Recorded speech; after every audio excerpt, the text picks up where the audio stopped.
রংপুরের কাউনিয়ায় প্রায় ২ দশক পর হারাগাছ পৌর বিএনপির দ্বিবার্ষিক সম্মেলন অনুষ্ঠিত হয়েছে।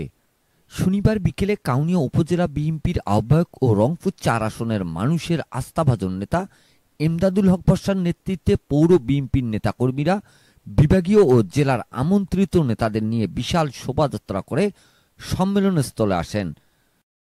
পরে হারাগাছ বহুমুখী উচ্চ বিদ্যালয় মাঠে জাতীয় ও দলীয় পতাকা উত্তোলনের মধ্য দিয়ে সম্মেলনের উদ্বোধন করেন বিএনপির রংপুর বিভাগীয় সহ সাংগঠনিক সম্পাদক অধ্যাপক আমিনুল ইসলাম।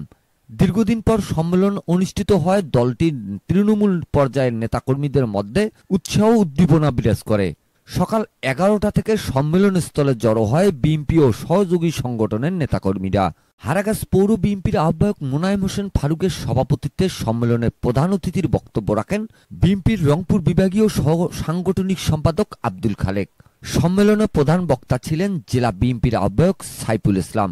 বিশেষ অতিথির বক্তব্য রাখেন জেলা বিএনপির সদস্য সচিব আনিসুর রহমান লাখু, কাউনিয়া উপজেলা বিএনপির আহ্বায়ক এমদাদুল হক বর্ষা। সম্মেলনে আরও বক্তব্য রাখেন পৌর ৯টি ওয়ার্ড বিএনপির নেতাকর্মী ও ছাত্রদল, যুবদল, স্বেচ্ছাসেবক দল, কৃষক দল, তাঁতি দল, মহিলা দল সহ সহযোগী সংগঠনের নেতাকর্মীরা।